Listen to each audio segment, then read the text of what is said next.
Hello बच्चों, solution chapter का ये लेक्चर नंबर 12 लेकर के आया हूँ, जिसमें हम लोग आज बात करेंगे कोलिगेटिव प्रॉपर्टीज़ पे। इस सॉल्यूशन का करीब 70 से 80% पोर्शन ये कोलिगेटिव प्रॉपर्टीज़ ही कवर करता है। ये बहुत ही इम्पोर्टेंट टॉपिक है। आपके बोर्ड एग्ज़ाम में, जेई मेंस, एडवांस और अदर कंपटीशन में जो क्वेश्चन ज़्यादातर बनते हैं वो इसी कोलिगेटिव प्रॉपर्टी से ही बनते हैं। न्यूमेरिकल, थ्योरेटिकल जो भी प्रॉब्लम बनते हैं वो ज़्यादातर इसी कोलिगेटिव प्रॉपर्टी से ही क्वेश्चन बनाए जाते हैं। तो आज हम लोग इसी पे डिस्कशन करेंगे। बहुत ही अच्छी तरीके से इन्हें समझना है और इन पे न्यूमेरिकल। तो पहले तो ये समझें कि कोलिगेटिव प्रॉपर्टीज़ हैं क्या। देखिए, कोलिगेटिव प्रॉपर्टीज़ वो प्रॉपर्टीज़ हैं जो कि सॉल्यूट के नंबर ऑफ मोल्स पे डिपेंड करती हैं। सॉल्यूट के नेचर पे डिपेंड नहीं है, यानी उसके नंबर ऑफ मोल पे डिपेंड करती हैं। यानी हम लिख सकते हैं कि सीपी का मतलब कोलिगेटिव प्रॉपर्टीज़। ये CP directly proportional to number of mole and inversely proportional to molecular weight of solute. ये कोलिगेटिव प्रॉपर्टीज़ है, यानी वो प्रॉपर्टीज़ है जो number of mole of solute के डायरेक्टली प्रोपोर्शनल टू हो और मॉलिक्यूलर वेट के इनवर्सली प्रोपोर्शनल टू हो, तो उन्हें हम कोलिगेटिव प्रॉपर्टीज़ कहते हैं। कह सकते हैं the properties which are directly proportional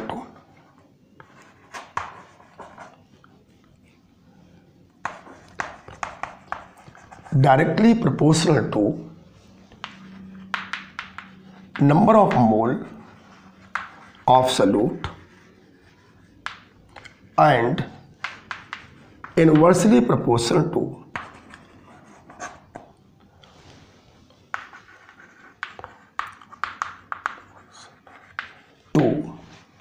molecular weight of solute। और ये भी कह सकते हैं कि does not depend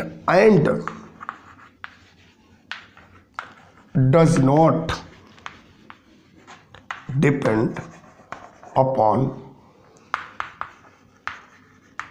nature of solute particle. Nature of solute particle यानी नेचर ऑफ सॉल्यूट पार्टिकल के पर डिपेंड नहीं होती हैं। कुल मिलाकर के हमें ये समझना है कि नंबर ऑफ मोल पे डिपेंड है। और ये जो प्रॉपर्टीज हैं तो क्लियर हो गया कि the properties which are directly proportional to number of mole of solute and inversely proportional to molecular weight of solute and does not depend upon nature of solute particle are called colligative properties। Clear हो गया। अब ये 4 types की होती हैं। देखिए वो किस तरीके से है कोलिगेटिव प्रॉपर्टीज, कौन कौन सी हैं, किन्हें किन्हें हमें पढ़ना है, जरा उन्हें समझ लीजिए। ये कोलिगेटिव प्रॉपर्टी 4 टाइप्स होती हैं, जिसे नंबर 1 है relative lowering vapour pressure,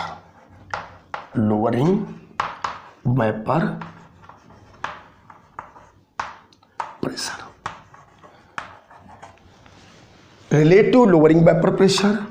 number 2 है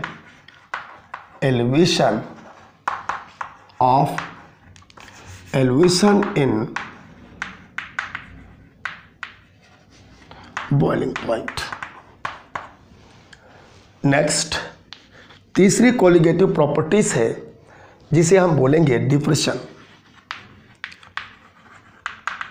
डिप्रेशन इन फ्रीजिंग पॉइंट। और लास्ट है that is called osmotic pressure. ये है ऑस्मोटिक प्रेशर। ये 4 कोलिगेटिव प्रॉपर्टीज होती हैं जिन पे बहुत सारे न्यूमेरिकल, बहुत सारे थ्योरेटिकल क्वेश्चन बनते हैं। तो अब 1 बाय 1 करके हमें आपको समझाना है कि कोलिगेटिव प्रॉपर्टीज किस तरीके से क्या है। तो सबसे पहली कोलिगेटिव प्रॉपर्टीज आती है जिसको हम बोलेंगे रिलेटिव लोअरिंग वेपर प्रेशर।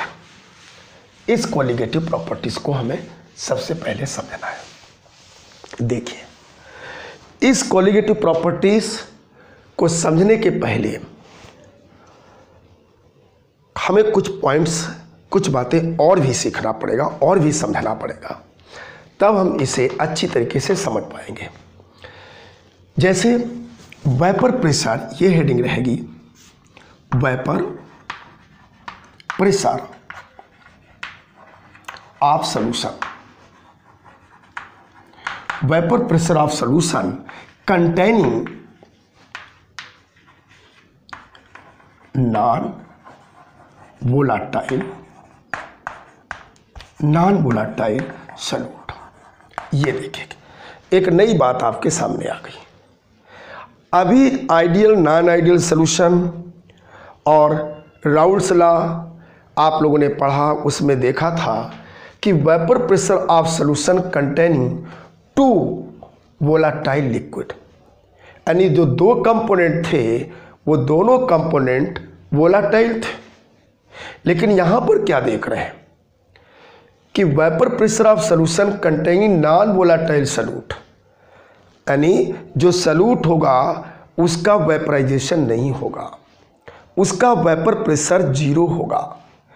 देखिए, जैसे सॉल्यूशन है, आप लोग जानते हो कि सॉल्यूशन में 2 कंपोनेंट होते हैं, सॉल्यूट और सॉल्वेंट।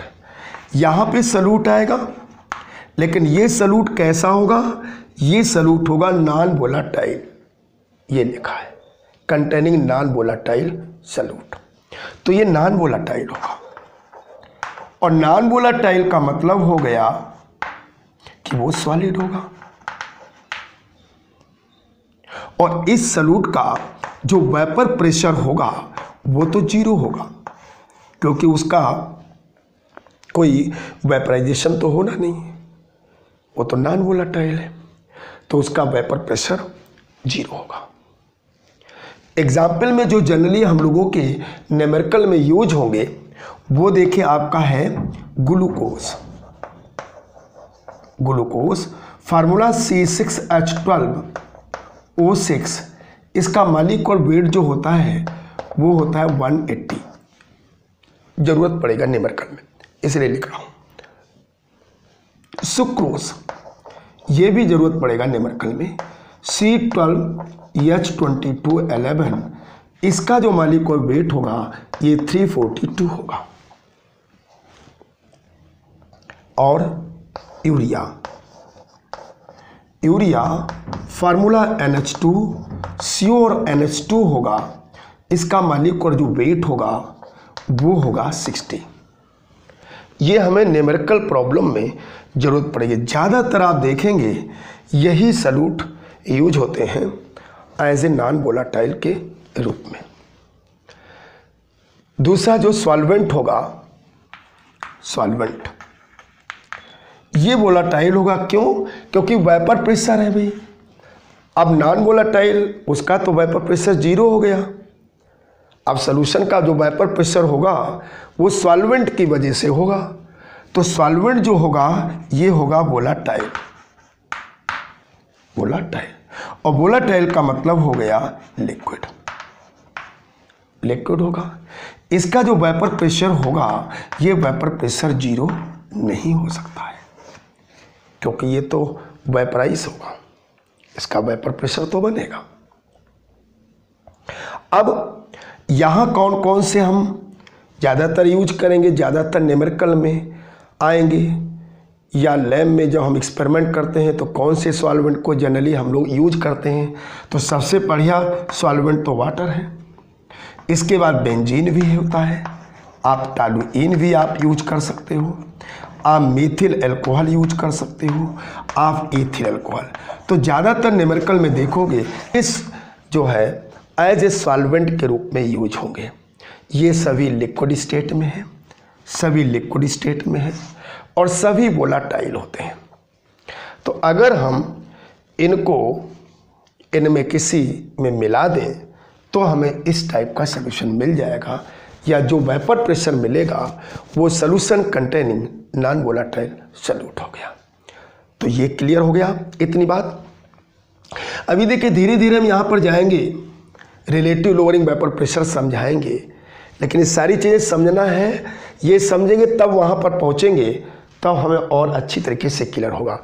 तो इस तरीके से ये हेडिंग आपको क्लियर हो गई और इसी से फिर हम और एक्सप्लेन कर रहे हैं, आप लोग समझिएगा। एक कंटेनर हमने लिया, एक कंटेनर लिया और इस कंटेनर में हमने सॉल्वेंट को ले लिया। बहुत ध्यान से समझना, क्लियर।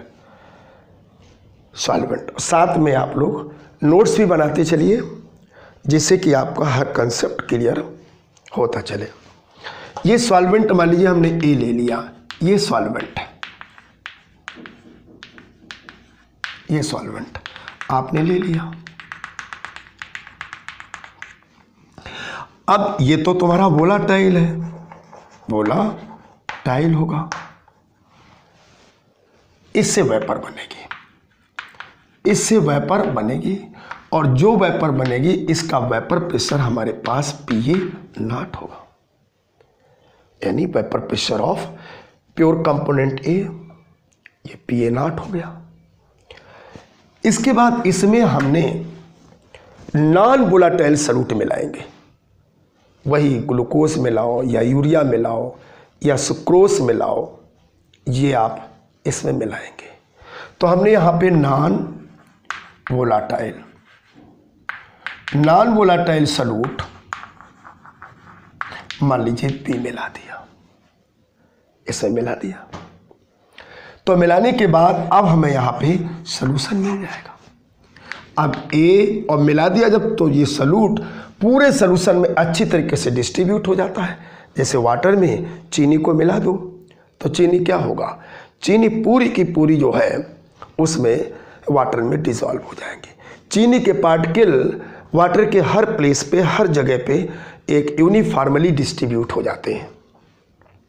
तो जो वो सॉल्यूशन मिलेगा, उस सॉल्यूशन के जो सरफेस पे वाटर के मॉलिक्यूल भी होंगे और कहीं कहीं पे चीनी के मॉलिक्यूल भी होंगे। मतलब यहाँ पे जो पूरी सरफेस एरिया है वो एरिया सॉल्वेंट के मॉलिक्यूल से ऑक्युपाइड है, लेकिन इसमें क्या होगा, इसमें कुछ एरिया सॉल्वेंट के द्वारा ऑक्युपाइड होगी और कुछ एरिया जो है वो जो नॉन वोलाटाइल सॉल्यूट है वो कवर कर लेगा, जिसके वजह से सरफेस एरिया कम हो जाएगी।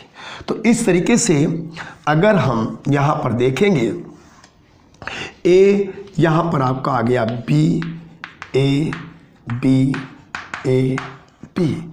अब क्या होगा, जैसे मान लो यहाँ पे और बहुत सारे मॉलिक्यूल हैं, ए और बी के होंगे, बहुत सारे मॉलिक्यूल होंगे ऐसे। तो अब ये मॉलिक्यूल तो वेपराइज होगा ए, क्योंकि ये तो सॉल्वेंट, लेकिन बी नहीं होंगे।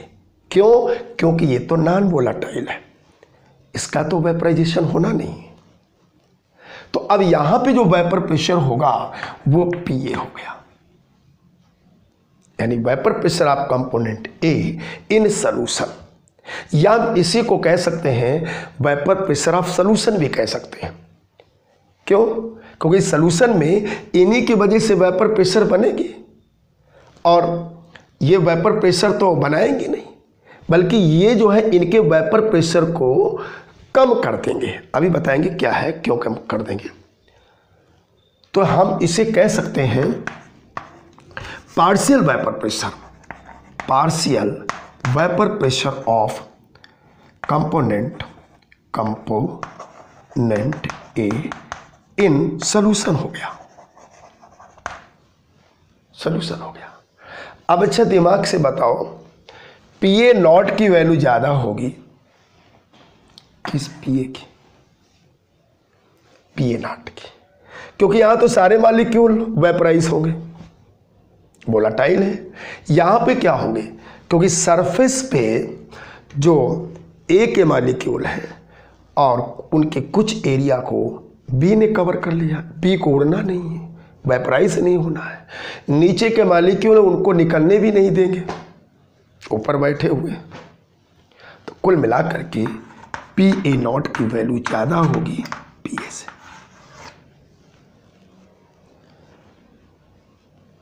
इसका मतलब ये जो आपका बनेगा P A not minus P A, और ये तुम्हारा डेल्टा पी आ गया, इसको बोलते हैं lowering vapour pressure of solvent. Lowering vapour pressure of solvent. आप कह सकते हो कि भाई lowering vapour pressure of solvent क्या है? आपको difference between vapor pressure of pure solvent है, and that of vapor pressure of solution। ये solution का ही vapor pressure of solution is called lowering vapor pressure, lowering vapor pressure of solvent। ये चीज हम लोग कह सकते हैं। तो यहां से आपको एक बात सीखना है, क्या कि अगर हम किसी भी सॉल्वेंट में नॉन वोलेटाइल सॉल्यूट को मिला देंगे तो वेपर प्रेशर डिक्रीज हो जाएगा, वेपर प्रेशर उसका घट जाएगा। क्यों घट जाएगा?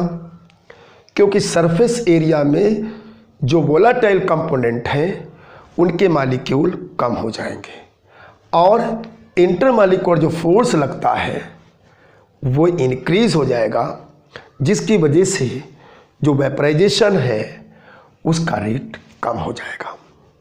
तो ये तो क्लियर हो गया लोअरिंग ऑफ वेपर प्रेशर। अभी धीरे धीरे यहाँ तक जाएंगे हम, तो ये क्लियर हो गया। अब हम लोगों ने एक राउल्स लॉ पढ़ा था पीछे, उसी राउल्स लॉ से हम लोग डिराइव करके लाएंगे कि रिलेटिव लोअरिंग वेपर प्रेशर क्या है। तो देख लीजिए पहले आप लोग, यहाँ पर ये कंटेनर लिया और इस कंटेनर में ए बी इस तरीके से नॉन वोलेटाइल सॉल्यूट वाला एक सॉल्यूशन है, हम इसको सॉल्यूशन बोलेंगे। इससे वेपर बनेगी, वेपर प्रेशर भी होगा,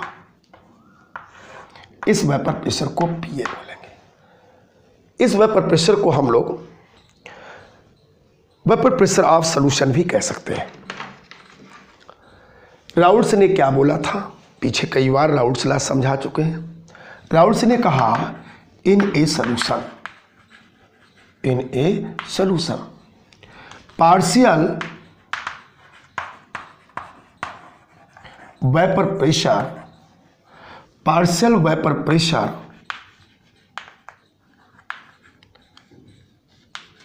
due to each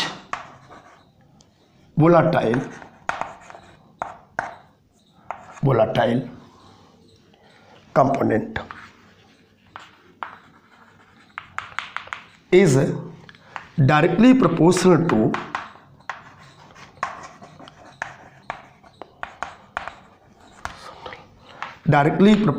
to mole fraction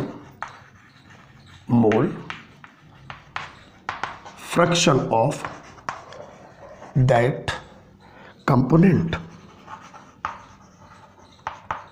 ये बताया था, ये राउल्स लॉ आप पढ़ चुके हैं। यानी ये है पी ए और दिस प्रोपोर्शनल टू एक्स ए। ये देखिए पार्शियल वेपर प्रेशर, अब ये ए है, ये ए का पार्शियल प्रेशर, तो ए के मोल फ्रैक्शन के डायरेक्टली प्रोपोर्शनल टू हो गया। या PA हम लोगों ने पढ़ा है KXA, सब पढ़ चुके हैं पीछे वाले लेक्चर में। और KA की वैल्यू हम लोगों ने पढ़ा था ये PA नॉट और XA जीटा X, ये क्वेश्चन नंबर 1 आ गए। ये चीज़ हम लोग पीछे पढ़ चुके हैं, राउल्ट्स लॉ है, पीछे वाले वीडियो में पढ़ा था। देखिए हर वीडियो एक दूसरे से रिलेटेड होता है, तो आप अगर सोचें कि पीछे वाले वीडियो हम ना पढ़ें और डायरेक्ट इस वीडियो को पढ़ें तो आपको इतना अच्छा समझ में नहीं आएगा। इसलिए हर वीडियो को देखना ज़रूरी है, वो देख करके आप आएंगे तो आपको और अच्छी तरीके से समझ में आएगा। ये चीज़ हम लोगों ने पढ़ा था। ये जो है ये क्या है, ये मोल फ्रैक्शन ऑफ सॉल्वेंट है, सॉल्वेंट है या वोलाटाइल लिक्विड का है। वी नो दैट क्या zeta A plus zeta B this equal to 1, यानी सॉल्यूट और सॉल्वेंट के मोल फ्रैक्शन का जो सम होता है वो 1 होता है, तो 1 हो गया। तो बताइए zeta A this equal to 1 minus zeta B, ये आ गया। इस वैल्यू को हम यहाँ पे रख देंगे, जीटा A के प्लेस पे ये वैल्यू रख देंगे। तो ये रखने पर रखेंगे value of zeta A put in equation number 1। तो रखेंगे तो क्या आएगा बताइए, PA this equal to PA not और 1 माइनस जीटा B, इसका इससे मल्टीप्लाई कर दिया तो ये आ गया PA not minus PA not और जीटा B। आप इसको इधर ले आइए, इसको इधर ले जाइए, तो ये बन जाएगा PA not zeta B this equal to हो जाएगा PA नॉट और PA, या XB हो जाएगा, यानी जीटा B हो जाएगा PA not minus PA upon PA। ये फार्मूला PA नॉट ये फार्मूला मिल गया।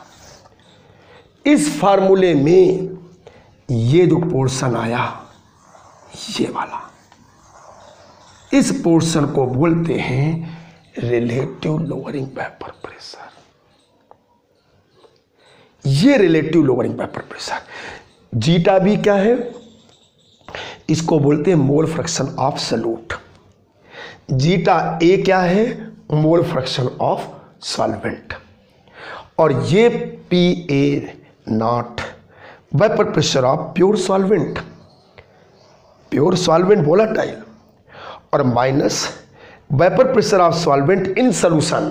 तो हम इसको वेपर प्रेशर ऑफ सॉल्यूशन भी कह सकते हैं। भाई क्यों नहीं कह सकते हो, क्योंकि ये सॉल्यूशन में एक कंपोनेंट का वेपर प्रेशर है और उसमें नॉन वोलाटाइल सॉल्यूट डिसॉल्व है जिसको वेपराइज होना नहीं है। तो जो total vapour pressure of solution होगा वो सॉल्वेंट की वजह से ही तो होगा। तो हम इस प्लेस पे PS भी लिख सकते हैं, और यही टोटल जो पोर्शन है ये वाला, इसको कहते हैं रिलेटिव लोअरिंग वेपर प्रेशर। अब जैसे मान लीजिए हमारे पास अब क्वेश्चन बन गया, अब हमारे पास डायरेक्ट अगर हम फार्मूला लिखते तो आप कहते ये कहाँ से एकदम डायरेक्ट लिख दिया, कुछ बात समझ में नहीं आई। जैसे अब हमारे पास फार्मूला आया रिलेटिव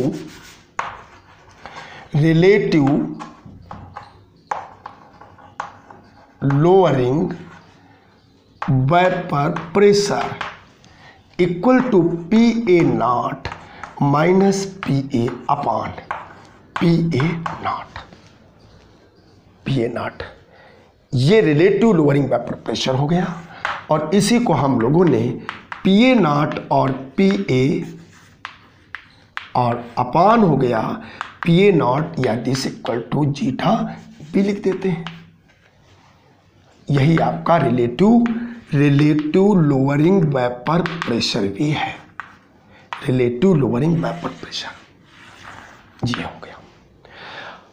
अब इसी से अगर आपको डिफाइन करना है तो आप कर सकते हो कि the ratio of lowering vapour pressure of solvent, ये lowering vapour pressure of solvent delta P है और ये vapour pressure of pure solvent है। तो हम ये कह सकते हैं the ratio of lowering vapour pressure of solvent and the vapour pressure of the pure solvent is called relative lowering vapour pressure. The ratio of lowering vapour pressure of solvent and the vapor pressure of pure solvent is called relative lowering vapor pressure। ये relative lowering vapor pressure हो गया।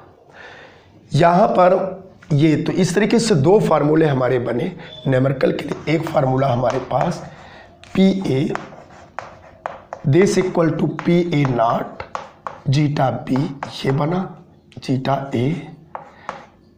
ये mole fraction of, इसको हम बोलेंगे मोल fraction of solvent. और दूसरा formula हमारा बना PA not minus PA upon PA not this equal to zeta B। एक फार्मूला ये न्यूमेरिकल के लिए बना और एक फार्मूला हमारे पास ये बना। ये PA को कहीं कहीं पे किसी किसी बुक में हम लोग PS भी लिख देते हैं, क्योंकि ये आपका है वेपर प्रेशर ऑफ सॉल्यूशन, ये भी वेपर प्रेशर ऑफ सॉल्यूशन हो गया। ठीक है, तो ये इस फार्मूले पे अब बहुत सारे न्यूमेरिकल बनेंगे। तो ये हमारे पास 3 फार्मूले बन गए। ये तो आप लोग राउल्ट लॉ पढ़ा है, इसको भी राउल्ट लॉ इसको भी बोलते हैं। आप कह सकते हो relative lowering vapour pressure of any solvent is equal to mole fraction of solute. यहाँ भी राउल्ट लॉ भी आप कह सकते हो। और एक राउल्ट लॉ ये आप शुरू से पढ़ते चले आए हैं, और इसी को देखिए, इस राउल्ट लॉ को फार्मूले को यहाँ पे जीटा B, ये मोल फ्रैक्शन ऑफ सॉल्यूट है, तो सॉल्यूट के mole upon solute plus solvent के मोल हो गए, तो जीटा B इसके इक्वल होता है। अब मोल क्या होता है, मोल ग्राम अपॉन मॉलिक्यूलर वेट होता है, तो ये सॉल्यूट की अमाउंट हो गया, सॉल्यूट का मॉलिक्यूलर वेट M1 हो गया, प्लस ये देखिए सॉल्यूट की ग्राम में अमाउंट, सॉल्यूट का मॉलिक्यूलर वेट, प्लस ये सॉल्वेंट है कैपिटल M, तो सॉल्वेंट की ग्राम में अमाउंट अपॉन सॉल्वेंट का मॉलिक्यूलर वेट। अगर मान लीजिए सॉल्यूशन बहुत ही डाइल्यूट है, तो डाइल्यूट होने का मतलब ये वैल्यू बहुत ही कम है। जब कोई स्मॉल वैल्यू किसी बड़ी वैल्यू के साथ हम लोग जोड़ते हैं या माइनस करते हैं तो उसको हटा देते हैं। तो इस वेरी डाइल्यूट सॉल्यूशन के लिए इस पोर्शन को हमने हटा दिया। इसको नहीं हटा सकते क्योंकि ये मल्टीप्लिकेशन में है, ये इसका एडिशन हो रहा है, तो एडिशन वाली वैल्यू को आप हटा दीजिए, क्योंकि इसके ऐड करने पे कोई बहुत बड़ा इफेक्ट नहीं पड़ेगा। अगर डाइल्यूट सॉल्यूशन है तो इसको आपने हटा दिया, तो ये बन गया, ये ऊपर पहुंच गया, तो ये बन गया। तो एक फार्मूला ये, यानी ये जो फार्मूला आप देख रहे हैं ये कोई नया फार्मूला नहीं है, ये फार्मूला यही वाला फार्मूला है, उसी को हम मॉडिफाइड कर करके लिख दिया है। तो ज़्यादातर न्यूमेरिकल हम लोग इसी फार्मूले पे लगाएंगे। एक चीज़ और याद रखिएगा कि अगर हम PA के प्लेस पे अगर हम PS लिख दें तो कोई गलत नहीं होगा, ये चीज़ याद रखिए। क्यों? क्योंकि ये वेपर प्रेशर ऑफ सॉल्यूशन हो गया, ये भी वेपर प्रेशर ऑफ सॉल्यूशन है। क्यों? क्योंकि जो सॉल्यूशन हम लोग पढ़ रहे हैं उस सॉल्यूशन में जो सॉल्यूट पार्टिकल हैं वो तो नॉन वोलाटाइल है, तो जो वेपर बनेगी वो सॉल्वेंट से बनेगी, और ये सॉल्वेंट के ही वेपर प्रेशर है इन सॉल्यूशन में। तो हम इसके प्लेस पे अगर PS लिख दें तो कोई गड़बड़ नहीं है, याद रखेगा। कोई ये आ गया vapour pressure of solution, vapour pressure of solution. यहाँ पर भी हम इस तरीके से वेपर प्रेशर ऑफ सॉल्यूशन लिख सकते हैं। तो इस तरीके से हम फार्मूलों को बना सकते हैं। अब जैसे न्यूमेरिकल, कुछ हम आप लोगों को न्यूमेरिकल दिखाएं तब आपका कंसेप्ट और क्लियर होगा। देखिए इस न्यूमेरिकल में जैसे हमने बोला कि vapour pressure of pure water, question है vapour pressure of pure water pure water is 100 mmHg at any one temperature, at any one temperature, कोई वन टेम्परेचर है उस पे है। Find vapour pressure of solution. देखिए सॉल्यूशन आ गया, यानी vapour pressure of solution, solvent का वेपर प्रेशर निकालना है इन सॉल्यूशन में, वही पीएस को या पीए को। Find vapour pressure of solution when 60 gram urea, 60 gram urea is dissolve in 90 gram water, 90 gram of water. ये न्यूमेरिकल है, बिल्कुल फार्मूले बेस पे, कुछ भी न्यूमेरिकल में दम नहीं है। हम लोगों के पास फार्मूला क्या है, P A not minus P S लिख दे, कोई दिक्कत, वही चीज़ है, पी ए नॉट, ये आ गया जीटा बी। अब जीटा बी का मतलब आप मोल निकाल लीजिए पहले, यानी मोल फ्रैक्शन ऑफ सॉल्यूट। तो एन यूरिया निकालोगे तो ग्राम में अमाउंट कितनी दी है, ग्राम में अमाउंट 60 दी है, क्लियर, 60 हो गया। और यूरिया का मालिक और वेट अभी मैंने आपको बताया था 60, तो मोल आ गया 1। यहाँ पे दूसरा हो गया डब्लू वाटर, इसमें कितना 90 है, और यहाँ पे मालिक और वेट वाटर का 18 होता है, और इसके मोल आप निकालेंगे तो आएगा 5। अब जीटा बी क्या होगा, जीटा बी होगा N U upon N U plus N water, इसका मोल 1 हो गया, इसका मोल 1 हो गया, प्लस इसका मोल 5 हो गया, तो 1/6 हो गया। ये मोल फ्रैक्शन ऑफ सॉल्यूट हो गया। तो अब इसका क्या दिया है 100, देखिए vapour pressure of pure water 100 mmHg रख दिया, हमें पी ए कह दे या पी एस कह दे, और यहां पे 100 हो गया। इसके बाद मोल फ्रैक्शन, देखिए मोल फ्रैक्शन आपका 1/6 है, तो 1/6 हो गया। आप इसे सॉल्व कर लीजिए, क्रॉस मल्टीप्लिकेशन करिए, 600 minus 6 P S this equal to आपका 100 हो गया। आप उधर ले गए, इधर ले आए, तो क्या हो गया 600 और यहाँ पे -100, this equal to 6 P S हो गया। ये 500/6 this equal to P S. ये हमारा सॉल्यूशन का पी एस की वैल्यू निकल आई। अब जैसे मान लीजिए अगर आपको इसको यूज नहीं करना है, आप इसको यूज कर लीजिए, आप इससे लगा लीजिए, सेकंड मेथड बता रहा हूँ, आप पी ए नॉट और यहाँ पे जीटा बी, जीटा ए होगा।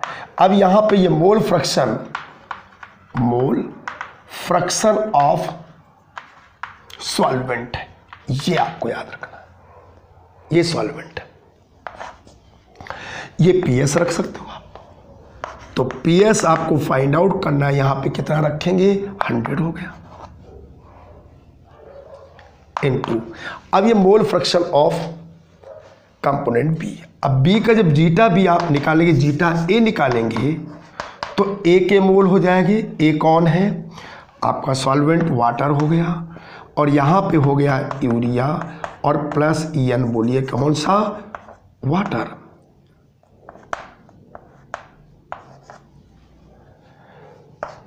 तो इसके वाटर के मोल कितने आपने निकाले, वाटर के मोल निकले 5 अपान, यहाँ पे निकालेंगे तो 1 प्लस यहाँ पर आपका हो गया 4, तो 5 हो गया यहाँ पे, तो 5/6 हो गया। ये मोल फ्रैक्शन ऑफ सॉल्वेंट, वो वैल्यू आप रख दीजिए, तो क्या आएगा 5/6, तो पी एस इक्वल टू आ गया 500/6। वही देखिए आंसर यहाँ पर, जो आंसर यहाँ वही आंसर। तो हम चाहे इसको यूज करें चाहे इसको यूज करें, किसी भी फार्मूले को यूज करके आप जो है फाइंड आउट कर सकते हैं। अब देखिए एक आपको एनसीईआरटी क्वेश्चन समझा रहे हैं, क्लियर हो गया, क्वेश्चन समझ में आ गया सभी लोगों को। देखिए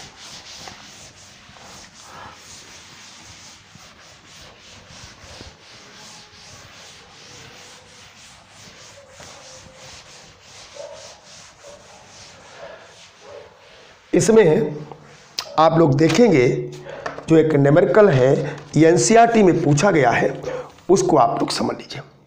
the vapour pressure of pure water at 300 Kelvin is 12.5 kilo pascal. ये प्रेशर की यूनिट है, वेपर प्रेशर की, kilo pascal. Find vapour pressure of 1 molar solution of non-volatile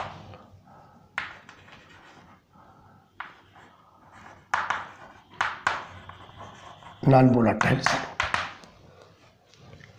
1 molar यानी मोलरिटी, क्या आप इसको लिख सकते हो?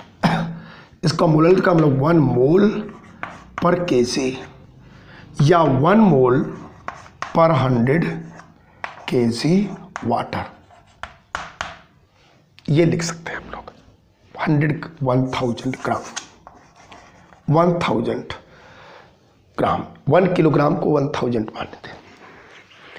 देखिए आपको find the vapour pressure of 1 molar solution. 1 molar solution यानी हमें निकालना है P0 minus PS upon PA0, this equal to zeta P। दोनों फार्मूले से निकाल के दिखा रहे हैं। ये वैल्यू हमारे पास 12.5 रखेंगे, माइनस PS आ जाएगा और यहाँ पे 12.5। कोई प्रॉब्लम? यहाँ पे आ जाइए, देखें ये जीटा P, ये जो हम निकालेंगे तो यहाँ पे मोल, देखें सॉल्यूट के मोल कितने हो गया? 1 मोल। और यहाँ पे मोल ऑफ वाटर अगर निकालेंगे, वाटर के मोल अगर निकालना चाहेंगे, वाटर के मोल, तो वाटर कितना? 1000 अपॉन मालिको वेट 18, तो यहाँ 55.55 आएगा, ये वाटर के मोल हो। अब यहाँ पर मोल सॉल्यूट कोई भी हो सकता है, कोई सॉल्यूट तो यहाँ पता नहीं है, लेकिन हाँ सॉल्यूट का मोल पता है 1 मोल पर, क्योंकि 1 मोलर सॉल्यूशन का मतलब होता है मोल पर केजी, यानी 1 मोल पर केजी सॉल्वेंट है ये, तो सॉल्यूट के मोल हो गया 1, तो स्मॉल n की वैल्यू आपकी 1 हो गई। 1 प्लस 55.55 अर्थात जीटा बी की वैल्यू जो निकलेगी 1/1 जुड़ेगा 56.55 आएगी। ये वैल्यू हम यहां पर रख देंगे और फाइंड आउट कर लेंगे और हमारा PS की वैल्यू निकल करके आ जाएगी। और अगर मान लीजिए आपको इस फार्मूले को यूज करना है तो आप इसको यूज कर लो, ये मोल फ्रैक्शन ऑफ सॉल्वेंट का हो जाएगा, ये तो तुम्हारा 12.5 रहेगा। अब यहां पर सॉल्वेंट का, अब सॉल्वेंट का जब मोल फ्रैक्शन आप निकालेंगे तो सॉल्वेंट का मोल फ्रैक्शन क्या हो जाएगा? सॉल्वेंट के मोल कितने हैं? 55.55 और यहाँ पे दोनों हो जाएंगे, 55.6 हो जाएगा। 55.55 प्लस 1 तो 55.55 अपॉन यहाँ 56.55, ये मोल फ्रैक्शन हमारे हो जाएंगे सॉल्वेंट के। तो यहाँ पर हम रखेंगे कितना? 55.55 अपॉन 56.5 और 5, इसे हम सॉल्व करेंगे। तो देखिए ये वैल्यू थोड़ी सी ज़्यादा है, तो ये जो आएगा ये कम हो जाएगा। ये वैल्यू PS आएगी तो साइड 12.08 किलो पास्कल। ये वैल्यू देखिए इस वैल्यू से कम हो गई। ये वैल्यू कम क्यों हो गई? ये वाली, क्योंकि ये सॉल्यूशन का है और ये सॉल्वेंट का है, ये सॉल्वेंट का है। जब किसी सॉल्वेंट में सॉल्यूट को हम लोग डालते हैं तो जो सॉल्यूशन बनता है उसका वेपर प्रेशर कम हो जाता है, उसका वेपर प्रेशर कम हो जाता है। तो इस तरीके से बड़े सिंपल न्यूमेरिकल इसके बनते हैं। और भी देखिए, तो हम दो में से किसी भी फार्मूले को यूज कर सकते हैं और यूज करके जो है न्यूमेरिकल को लगा सकते हैं। और भी देखिए क्वेश्चन, अगले क्वेश्चन की बात करेंगे। उस क्वेश्चन में calculate the mass of non volatile solute. Question है कैलकुलेट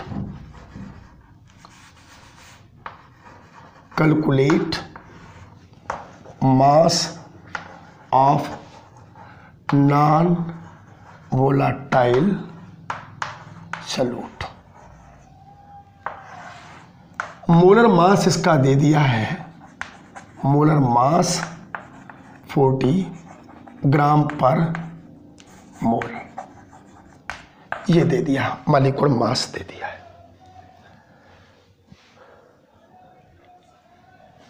ठीक है, ये मॉलिक्यूलर मास दे दिया है। और इसके बाद इसी में कह रहा है कि required to be dissolve, required to be dissolved 114 gram octane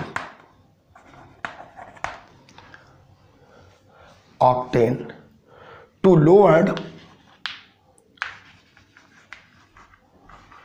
lowered 80% vapour pressure. 80% vapour pressure को लोअर करने के लिए मतलब जो है कितने ग्राम हमें नॉन वोलेटाइल को डिसॉल्व करना पड़ेगा, ये क्वेश्चन है। ये 2 लिखा है, इसका मतलब ये पीएस की वैल्यू दी है और पी नॉट की वैल्यू हमारी हो जाएगी 100, क्योंकि 80% है। तो पी ए नॉट हमारा हो जाएगा 100 और पी एस की वैल्यू ये हो जाएगा 80। 2 लिखा है। अगर इस जगह बाई हो जाता तो बाई 80%, तो 80% कम हो गया, तो 80% कम हो गया तो बचा कितना 20, तो पी एस की वैल्यू 20 रखेगा। याद रखिए, बाई और 2 में फ़र्क याद रखेगा। जहाँ पे 2 हो परसेंटेज में तो वही वेपर प्रेशर ऑफ सॉल्यूशन होगा। बाई लिखा है तो इसका मतलब हो गया कि उतना वो कम हो गया 100 में। तो हम इसको रखेंगे, तो P not minus P S upon P A not और यहाँ पे थीटा पी, इसकी वैल्यू हम रखेंगे 100, ये हमारे पास आएगा 80 और इसके बाद 100। अब इसके मोल देखिए, अमाउंट हमें निकालना है। तो अब हम एन सॉल्यूट कोई भी हो सकता है, non volatile solute small N, तो इसके लिए स्मॉल डब्ल्यू निकालेंगे, ये 40 हो जाएगा। और इसके बाद एन कौन है, ऑक्टेन। तो ऑक्टेन की अमाउंट दी है 140, क्योंकि ग्राम में अपान मॉलिक्यूलर वेट होता है, ग्राम में अमाउंट अपान मॉलिक्यूलर वेट। अब ऑक्टेन का फार्मूला क्या होता है, C8 और H18 और ये ऑक्टेन होता है। तो इसका पूरा मॉलिक्यूलर वेट निकालेंगे तो शायद 114 ही आएगा। पूरा निकाल लेना। कार्बन कितना होता है 12, 8 कार्बन है, 18 सब जोड़ोगे निकालोगे तो 114 आएगा। तो यहाँ 114 रखेंगे, सॉल्व करोगे 1 आ जाएगा। अब हमें जीटा बी निकालना है, तो बताओ जीटा बी इसके सॉल्यूट के मोल कितने हैं। जीटा बी इसके मोल स्मॉल डब्ल्यू अपॉन 40 अपॉन, फिर यही आएगा स्मॉल डब्ल्यू अपॉन 40। इसके बाद सॉल्वेंट ऑक्टेन जिसका निकालना है पूरे मोल 1 हो जाएगा। इस तरीके से ये कंडीशन हो जाएगी। ये हम इसके प्लेस पे रख देंगे। तो जब इसके प्लेस पे हम लोग रखेंगे तो ये हमारे पास, बताइए इससे जब डिफरेंस करोगे कितना आएगा 20, तो ये हमारे पास आया 20 अपॉन 100 दिस इक्वल टू, ऊपर सॉल्व करोगे तो W अपॉन 40 आ गया। अगर हम इसको सॉल्व कर लें, इसको हम सॉल्व करेंगे तो हमारे पास आएगा W + 40/40 हो जाएगा। क्लियर भाई, इसको सॉल्व करेंगे, इसको सॉल्व करोगे तो W + 40 दोनों का 40। क्लियर। अब ये आपका कैंसिल आउट हो गया, यहाँ पे आ गया 20/100 और ये आपका आ गया W और W प्लस यहाँ पे 40 आ गया। हम इस तरीके से मल्टीप्लाई, ये 0 कैंसिल हो गया, 10 बचा, 2 का मल्टीप्लाई क्रॉस, तो यहाँ पे आ गया 10W प्लस इस तरीके से cross multiplication 10W this equal to 2 है तो 2W प्लस यहाँ पे हम मल्टीप्लाई करेंगे तो ये आ जाएगा 80 आ गया। इधर आएगा तो आ जाएगा 8W दिस इक्वल टू यहाँ पर 80 आ गया, W इक्वल टू 80 यहाँ पर 8, कुल मिला करके 10 ग्राम हमारा आंसर आ गया। यानी यहाँ पे calculate mass of non volatile solute, वो नॉन वोलेटाइल सॉल्यूट की अमाउंट हमारी 10 ग्राम आ गई।